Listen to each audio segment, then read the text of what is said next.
the building. Spitfire Save Matches. The crew is here.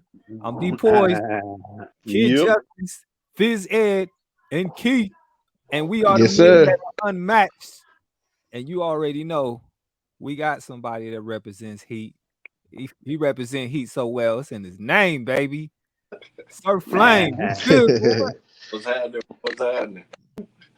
Hey, let me just say this, bro. It's an honor to finally meet you, man. I hear so many people saying your name Oh, like crazy. All the word. fleet, man. Everybody fleet. Sir Flame, bro. Sir Flame, bro. You ain't Treat. you ain't up. You ain't up. That's love. Right? That's love. So one, that's how I got connected with you was through Chill. And I know Swamp, because Swamp, Right, we both from Ohio, from Columbus. right. So Swamp is the Ohio Fleet, head man. So Yeah. automatically, he dropped your music down. I was like, yo, what's up? When I'm gonna get the hook? But we never got the situation together. But finally, man, it's an honor, man. First off, man, you in Gainesville, Florida right now? Gainesville, Florida, man. How the weather? Yeah. Beautiful. He ain't complaining. Man, it's hot. Love it. That's what Love it it. is. It's hot. I hear that. Hoodie weather just hit out here. About my favorite track of yours is this Not a Martyr. I love that. Let me tell you, when all that George Floyd stuff was going on, I was wondering what MC could talk about that with some context. And I think that's what you did. I like how you put the footage in there of Trump. You put the Jane Elliott footage in there at the end. I love the way you framed that, man. That went even a little past music. That was kind of like art. Man, give me some background on that. What made you approach that like that and lay that out like that, man? Yeah, did you edit that video yourself? Huh. Yeah, I did. It's crazy. I actually shot the video in my living room, but yeah, it was a lot of feeling doing that particular track, because I'm as an artist, I'm real versatile, like with how I approach songs. So when I approach songs in general, I kind of approach everything like an artist with a blank canvas. So I'm not one of those artists that like got this just one sound that I'm gonna stick to, and every time you hear me, it's gonna be the same thing. That ain't me. I didn't like growing up. I was a military brat, so I lived everywhere, moved everywhere Yeah. a couple of years. I, my music palette is crazy. So I listen to everything. I grew up in church playing the drums or whatever. So, and I listen to gospel music a lot. I really listen to Okay. R&B more than I listen to rap. When it comes to that song there, I shied away from it for a while, especially right after the George Floyd thing happened and the other situations prior to it, because I didn't want to approach it like a lot of artists do. I didn't want to approach it like an opportunist.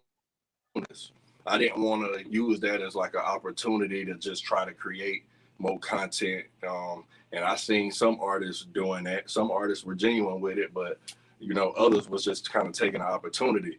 Yeah. And I Yeah. was running from it actually, because it was a lot of emotions surrounding it for me that I just kind of internally, and I was running from it. I was still like trying to just I was trying to record and write, regular music, commercial music, and I was kind of blocked mentally by that situation going on.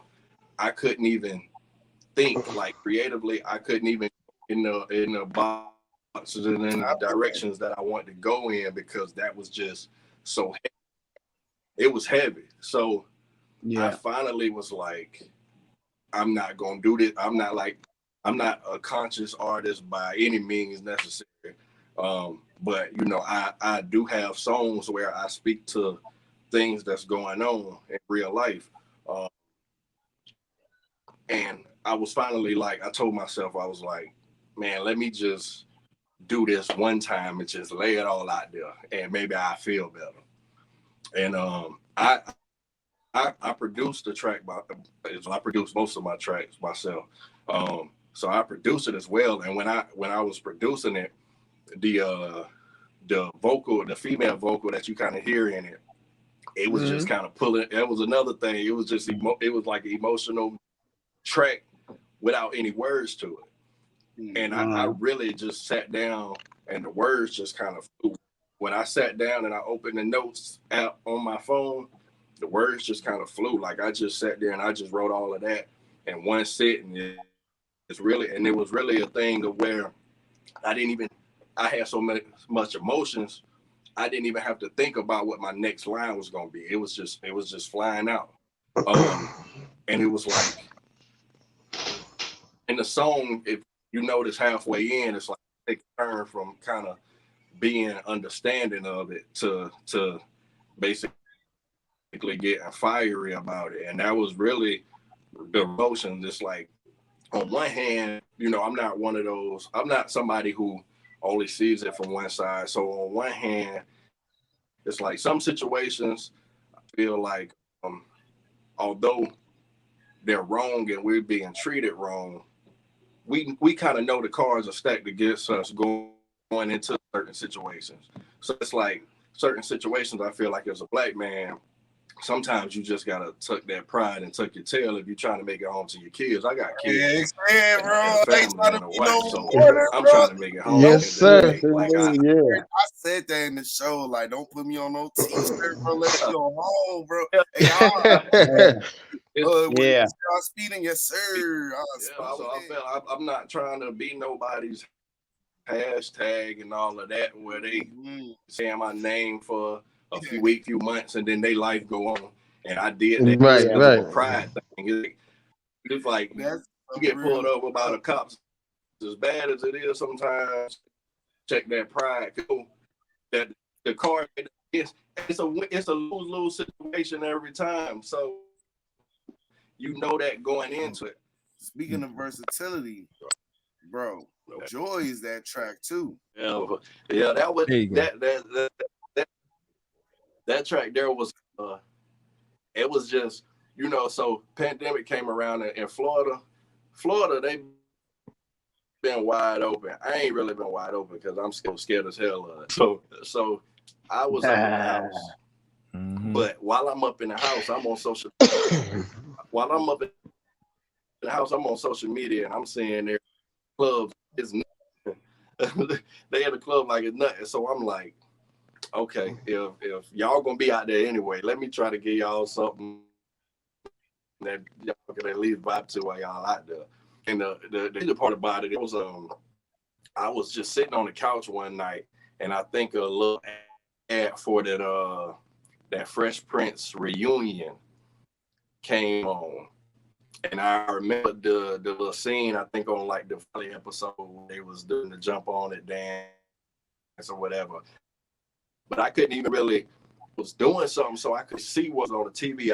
I heard some about Fresh Prince and I heard the song and then I'm like, man, ain't nobody gonna ever think to sample this. And if I could flip this in a different if I could flip that jump on it to mean something else, then and I produced that track. And once I cut the sample the way I wanted it already, before to it, I kind of already knew what direction it was gonna go in, and I knew it was a bop. Yo, you getting any hate for that? Because some of them old heads is like, what you doing? What you doing to that song? Not according to them views. He in love, bro. The old heads. That song popping. First, let me ask you, why hip hop? I know you. Do you hip-hop, do you sing? hip-hop, do you sing too? Man, Joy like pop, bro. So I wish I could sing. Because if I could sing, that I'd probably do more damn singing than rapping. Because that's all I'd be listening to for real. Yeah. But it's like I got a couple songs that I try my hand on it, but not going crazy. Because I know that ain't like a real gift. But I'm melodic enough to hold a note and hold some tone. Yeah. Yeah, I was gonna say that. I mean, Drake kind of ain't Luther Vandross, but he kind of just hold there. You know, he can get Hey, he away up with there it. though. He can Right. get away with it. Drake up there though. All these cats done did it. LL did it. I told y'all, Yeah. LL the grandfather. He the first dude who's like, you know what, man? I'm a rapper, but I'm about to sing. You got What was it? So I need love. You got this old boy name. I can't think of his name, man. You got all kinds of dudes doing it, man. Do it if you can, man. Yeah, I got some stuff. I got some stuff like I play around creatively a lot. Like I said, I ain't one that kind of stick in a box, and I ain't finna let nobody kind of put me in a box neither. So it's Right. like, you know, I tell you, whatever I hear, whatever I make music based off of what mood I'm in that day during that time. Sometimes, you know, sometimes I'm in a club. Sometimes I want to party. So if a track come to mind, I'm gonna create something to where I want to party. Sometimes I'm pissed off, so I might make something. You know, I ain't gonna never try to force this one sound because people are expecting that from me. And I think that's where a lot of artists they kind of mess up at, because a lot of them they spoil fans with that from the get-go, making all their stuff sound alike, and then fans and non-fans start, you know, they make their comments, especially online, they make their comments about, oh, he got the same flow on every song sounding like. So then what the artists do, the artists try to change because they hearing that noise, and then when they try to evolve, fans don't want them to evolve. I'm not even gonna set that standard from the get-go. Like, you gonna hear this different stuff from the get-go. My music, right? You like it. You don't, you don't. And who inspired you as artists? Like, who's some of the artists you look up to? Some artists that inspired you to jump in the game, local, big, mainstream, whatever. So, growing up, I was like a crazy Pac fan, like crazy Pac fan as a kid. Like even before Pac, I was just used to be like, my dad had a turntable and stuff around the house, and he had speakers that he used to always be playing like his old school rap and stuff. And so even before Pac, man, it's crazy. I used to listen to a lot of MC Hammer stuff. A lot of MC Hammer. Hammer was the man back in the day, though. Until when he came out with the pumps and the bumps. Yeah, I liked Hammer until he came out with that pumps and the bumps. My man was in the G string. I said, "Oh no, Hammer." Was that too much for you? My man went from hurt your children to pumps and the bumps. I said, "Oh no, Hammer." He went from Pray. Man, that's Pray to once you do that, man, you fall on hard, man. At one point, Hammer was throwing whatever to the wall to see what would stick. So growing up, I listened to a lot of Pac. I listened to a lot of Bone Thugs and Harmony. Okay. And that kind of helped set that like, basically Pac and Bone were two people when I was young, and I was like in elementary school when I first started writing and rapping, and I was basically like listening to both of them, and I was kind of tailoring styles towards what I was listening to all the time, which was them. And then once Pac moved on, whether he alive or not, we'll never know. So I'll say moved on. Once Pac moved on. Tupac is in Bermuda right now. Right. Right. So once Pac moved on, I started listening to a lot of T.I. Like T.I. I like T.I.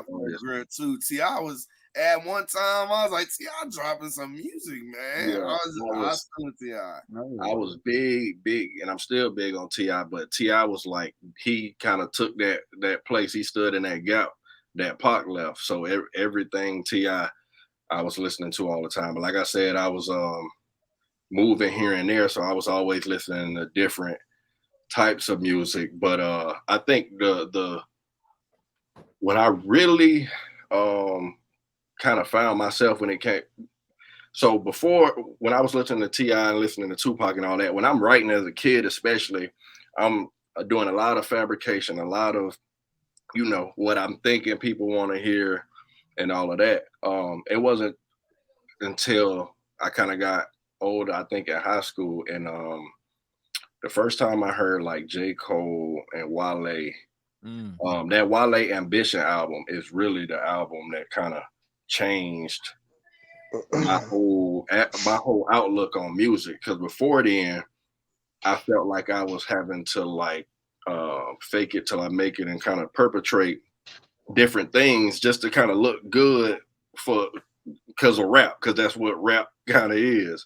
And when I heard that Wale Ambition album, and I heard that he wasn't doing all of that. Like he wasn't doing all of like fake stunting and all of that. He was like really talking about his life and real things. And like I remember listening to that album and J. Cole, and I was like, wait, you can do that? Like you can just like rap about your real life and about being in college and you ain't gotta lie. So, right. So from then on, I really just started kind of being true to myself when it came to music and making songs that I wanted to hear. Because before then, I ain't gonna lie, I was making stuff that I thought females wanted to hear. I was making stuff that I thought the thugs wanted to hear. So I was making everybody else happy with my music except for me. And it was stuff that I would do shows and I ain't even really want to perform the songs because they wouldn't like them songs ain't really mean nothing to me. So I was kind of forcing it because other people liked it, but I wasn't really feeling it like that. Really like growing up, like I said, Hammer, like pop. I was such a Pac fan. It's crazy. So I was such a Pac fan that I thought I was beefing with Biggie too. So it's like so I was like, I would sneak outside of myself to listen to Bad Boy stuff because I was still listening to Biggie and I knew all the words, but I felt like I was tripping because I'm with Pop. That's funny. But yeah, bro. Just a bunch of different stuff. Like I said, R&B. Like I love old school R&B. Like I'm a Anita Baker stan. You know what I'm saying? Okay, so wow. Yeah, man. I love Anita. I went and seen Anita a couple years ago in concert, and it was her farewell tour. Amazing, bro. But yeah, just all like music all over the place. Like I said, I played drums up until like the pandemic. Really, I played drums in church. So literally music period has always kind of inspired me. Just all kind of music. That's what I was gonna ask your musical background. I was gonna say, was it family members or? Yeah, so I come from a musical family. Like I got a big family. Like my mom is one of 14 kids. My grandma and granddad, and most of them are singers. So we was like raised to be in music. Like if you wasn't singing, if you couldn't sing, you better try to play an instrument or be around it or something. That was always around. And I had cousins older than me that was kind of recording and doing music. And that's really how I started. The first time I recorded a song, I think I was like 10 or 11. And my older cousin was a rapper. My older cousin was a rapper, and he used to be sitting on the computer, and he would be recording. There was an old program called Cakewalk, and he used to be recording and making his songs and stuff on Cakewalk. And I used to just be sitting back watching him. He never knew that I rapped, never knew I was interested in music. I just used to be sitting back behind him watching. And one night I was spending the night at his house, and he was working on a session, and I was just watching what he was clicking to open up the program and what to go. So when he went to sleep, I went in the program, and the instrumental that he had up, the instrumental he had recorded on, I had muted his vocals, and then I had a rap that I carried around in my back pocket. So I pulled that out and I recorded it, and I saved it. And the next morning I forgot to close it. So the next morning he came and he hit play, and I was like 10 or 11. I was cussing and everything. And he came in the next morning and he hit play, and I heard him listening to it while I was in the room, and I came out, and he was like excited. So he ran and got my aunt to play it for her, and I'm like, no, I'm cussing to this song. And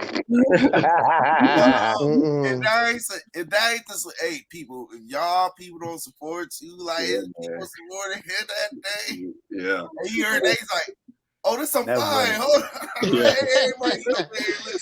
Yeah, so that's how it started, man. And ever since then, I've been on it, and it's been a journey. Like it has its ups and downs. You know, some days, especially being independent, some days you be fighting with your mind, like you want to give up, you want to quit, and other days like, nah, I'm one song away.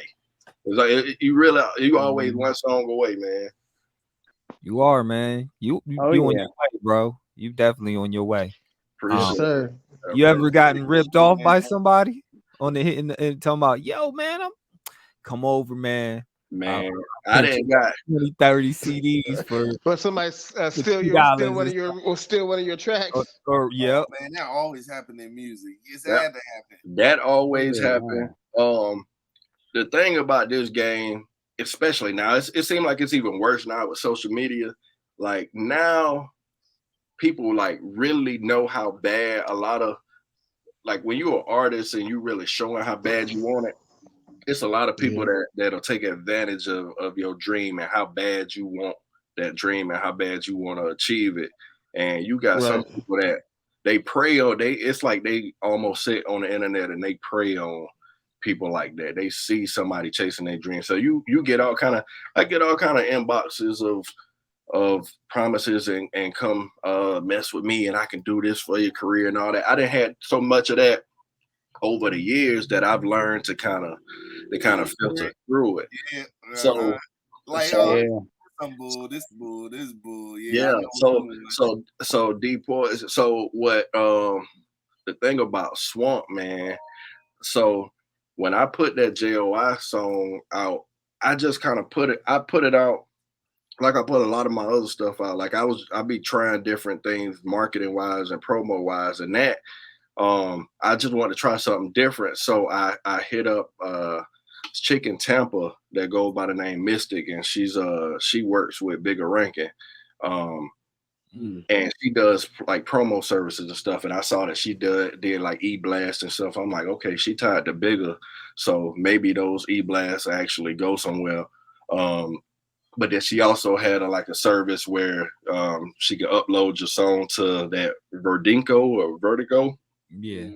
And like instead of it being $100, if you go through her, she can get it on there for $60. So I put the JOI track on there, let her put it on there for $60. And then like the next day, I started getting like emails of DJs that left feedback on the track. And I kept getting like 5 out of 5, 5 out of 5. Every time a DJ would hit me up, my thing is, it's like they weren't even hitting me up directly. They was just leaving feedback on the track, but I could see their email address. So, you know, I appreciate every comment, every little piece of love I get, because people, man, it's hard. Like people don't just like giving away compliments, especially when it comes to music. Especially when it comes to music. So any type of compliments or anything I get, like I genuinely take that to heart, because people don't have to support you. So I was replying back to DJs like, hey, if you need drops, let me know. I got my own studio, my setup. When people ask me for stuff, I'm usually, if you need drops, I probably hit you back an hour later with your drops. That's how I am. Like I be on it. So Swamp just happened to be one of the people that left feedback on it. So I hit him back like, yo, if you need drops, let me know. I'm willing to do drops. And he was like, yeah, send me some drops. So I sent him some drops.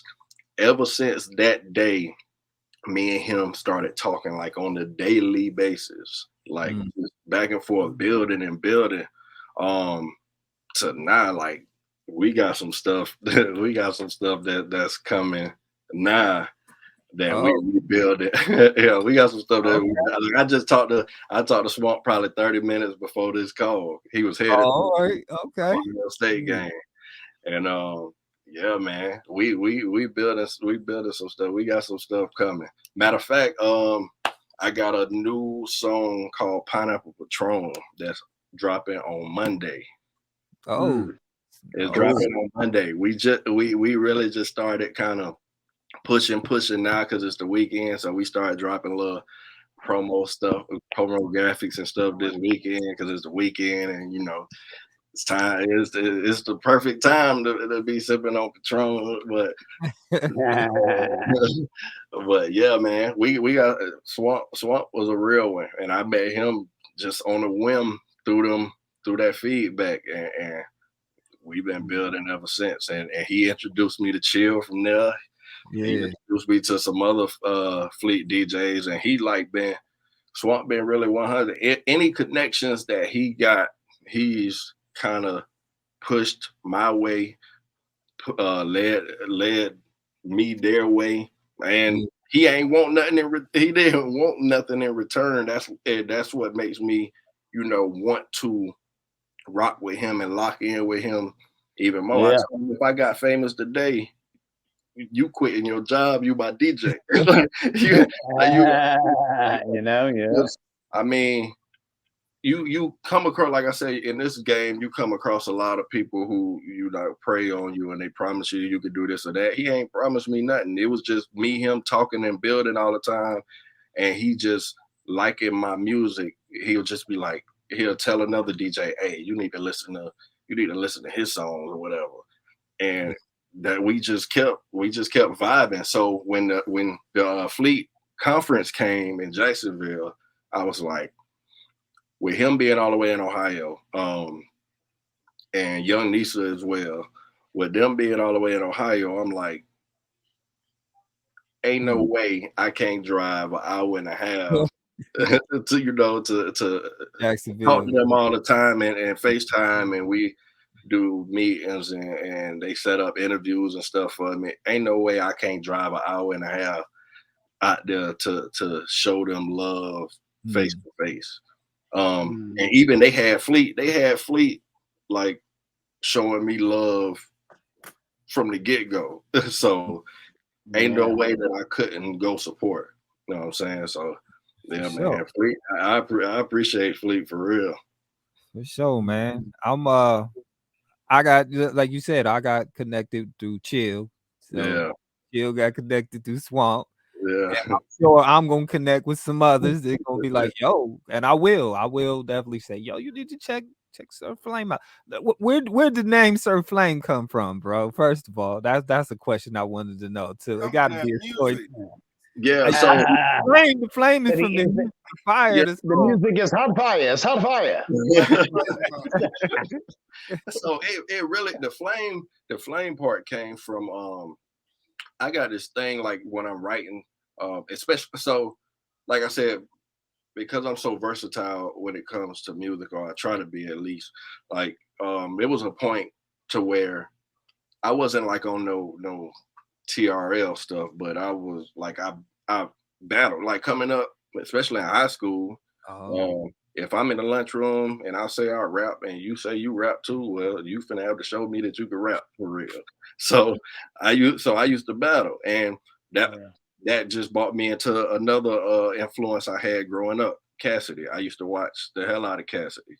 I used to watch the hell out of like Sirius Jones and Murder Mook. I used to watch all of them coming up. So I was a battle rapper as well. So punchlines and metaphors and all of that, I added that into my repertoire. So it's like sometimes if I want to make a song and it's like a little saucy song that's catchy. It's like I might throw a couple of lines in there just to kind of show that ability. But that was just another part of, you know, me building myself as an artist. I would take this and like a transformer. I was just trying to build myself into you know, into the ultimate artist, not even rapper, like just the ultimate artist. So the flame part, when I used to battle, especially when I used to battle, it's like when I a lot of times when I deliver raps, especially before I learned how to control it, everything was like coming out like fiery. Like you would swear I was mad, even when I wasn't mad when I was rapping, because I was just, I was just feeling it. So I just started calling myself Flame, because every time I would deliver a verse, I would kind of put some fire behind it. And at first I was just going with Flame. And then when I first like really started pushing my music online and stuff, I came across another Flame, but it was like a gospel rapper or something. So then I was trying to find something to put in front of the Flame to where it wasn't just like the typical Young Flame or Lil Flame or Big Flame, none of that. So I just I came across, I thought about it, I'm like, well, they're gonna have to respect me. so I just took the sir and put that in front of it, and it stuck. Sir, when you address and it stuck. And at first it was like some people liked it, some people was like, oh, you need to change your name. I'm like, man, it is what it is. My name is my name. And then it just started. The more I went with it, and the more the more I put stuff out and the more I record it, people just started taking to it more, and it started rolling off the tongue better. And now it's like that is me. I couldn't change my name if I wanted to, because that has become my personality. You know what I'm saying? You know what? With you having so many different styles, we had a discussion on our last show. We had Lil Bay on the show, and she has multiple personalities. So, it's always possible that you can go under another name, another personality, multiple. Since you got multiple styles, you can do multiple artist style names, and yourself. Yeah.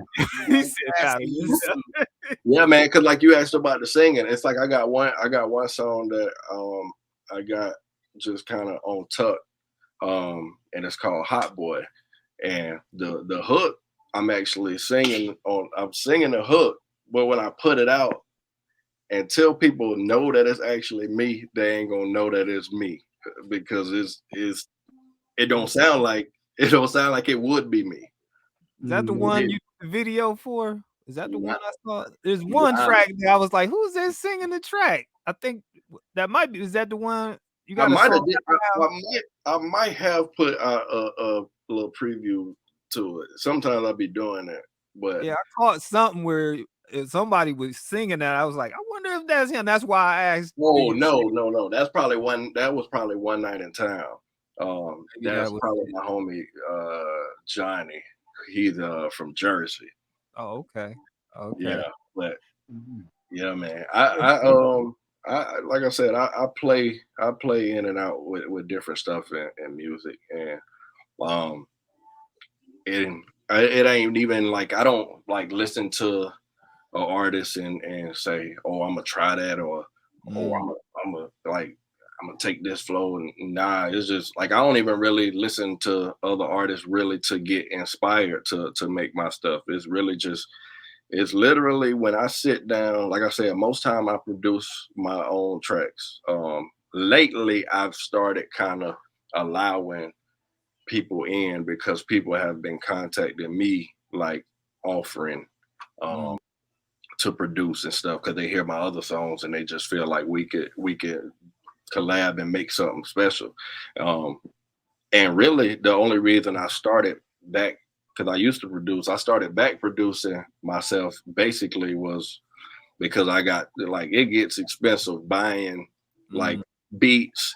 Like a lot of artists, like they lease beats, and a producer might lease a beat to 5 different people, and then you got 5 different songs off the same beat. And I used to hate getting online and I'd be then put my heart into a song, and then I hear somebody else rapping to that same beat.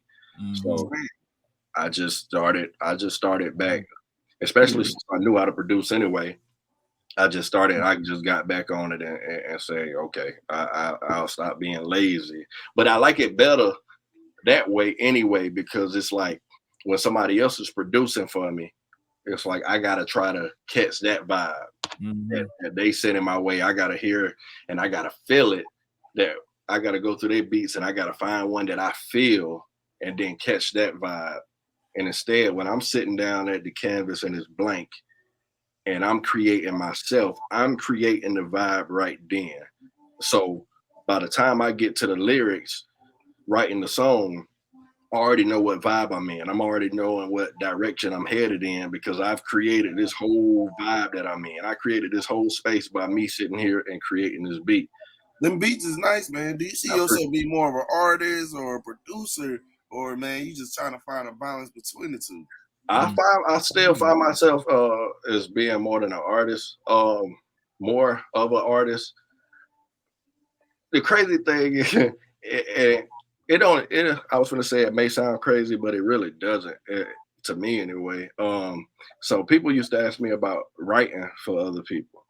And I've done it a couple times, but when I do write it, I don't be really writing it like how I would write my stuff. I write it to where to fit them. So I guess it's okay. My thing is, it's like I take so much pride in the ability that I've been blessed with to create and to write. I just can't see somebody else in front of the camera like rapping my words it's just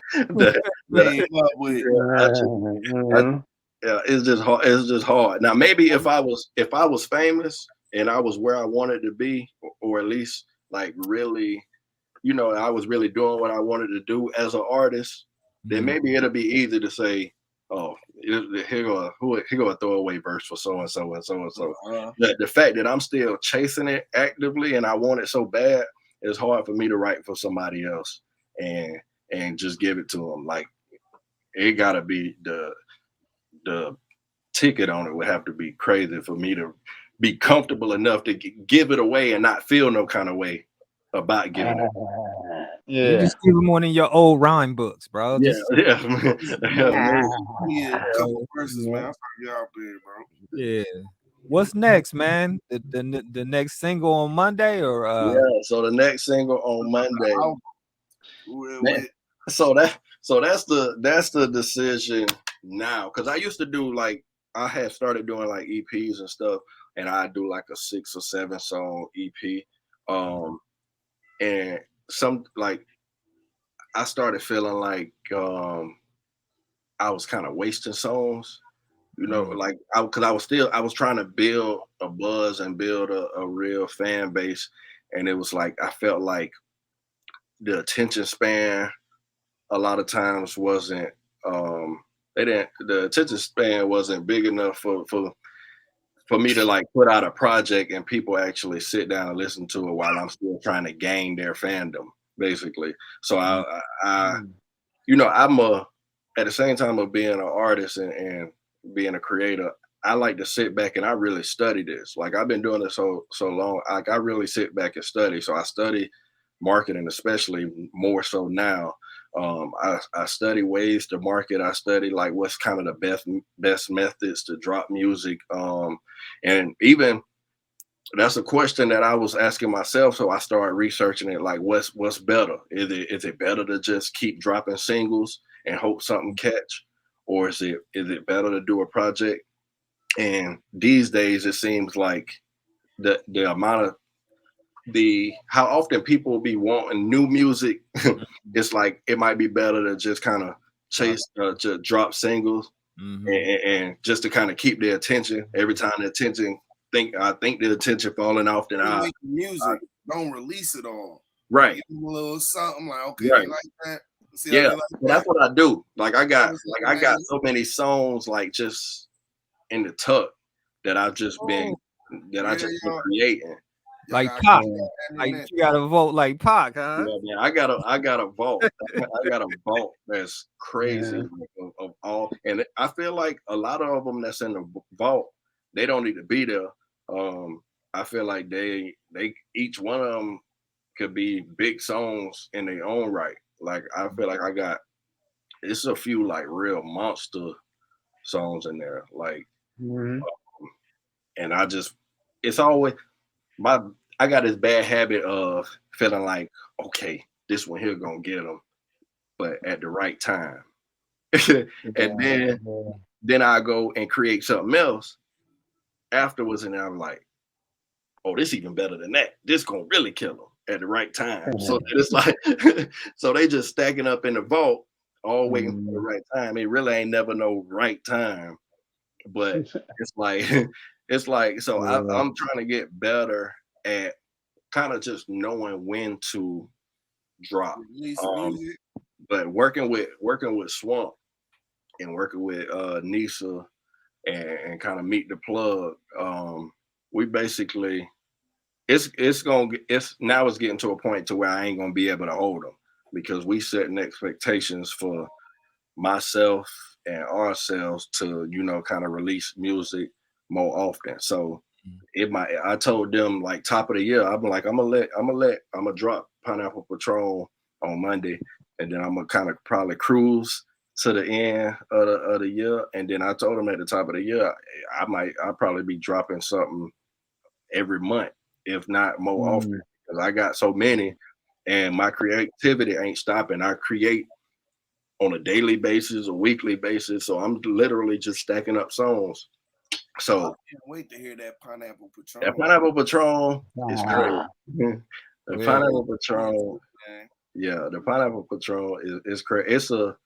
It's a club banger. To me, it's a club banger. I don't really like speaking on my own songs, but to me, it's a banger. Monday banger sounds like it. The minute I clock in the word, I'm playing Pineapple Patron.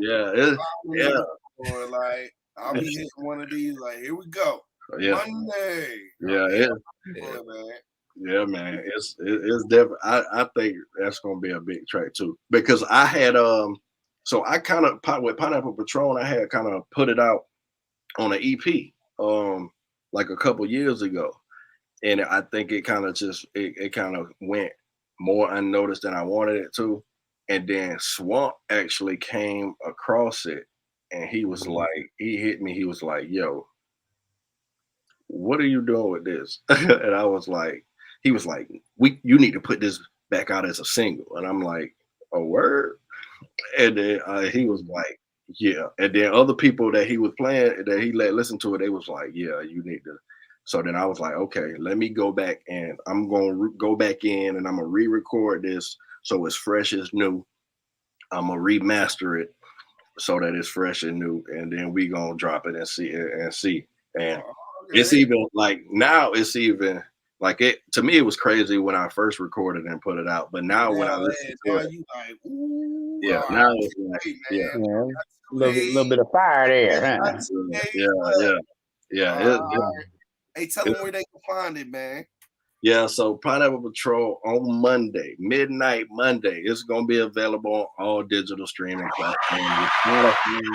Your Apple Music, your SoundClouds, your titles. I mean, anything that you play music on, that's where it's gonna be. And what's all your social media for people, man, that listening and watching and all that? Yeah, man. So Instagram at Set It On Flame. That's like a little moniker that I got. I said it in a song and it kind of stuck. And then other people would be walking up to me on the street sometime if they hear my song and they'll say Set It On Flame. So I just ran with it. So at Set It On Flame on Instagram, at Set It On Flame on Twitter, TikTok. I'm just getting into TikTok. So if you come across my page and you might see one video that I just did the other night, that's my page. I'm just getting into TikTok. I was running from TikTok for a while. Yeah, me too. We on TikTok now too. So yeah, we just I love TikTok. Yeah, so at Set It On Flame on all platforms, really. All social media at Set It On Flame. Oh, and website www.setitonflame.com. All right, man. Well, man, I appreciate you taking the time out to speak with us, man. And you that dude, man. You man, that flame on favorite matches. I appreciate y'all fellas for real, man. Anytime, man. Yeah, definitely. Back, bro. Definitely. For sure. Love.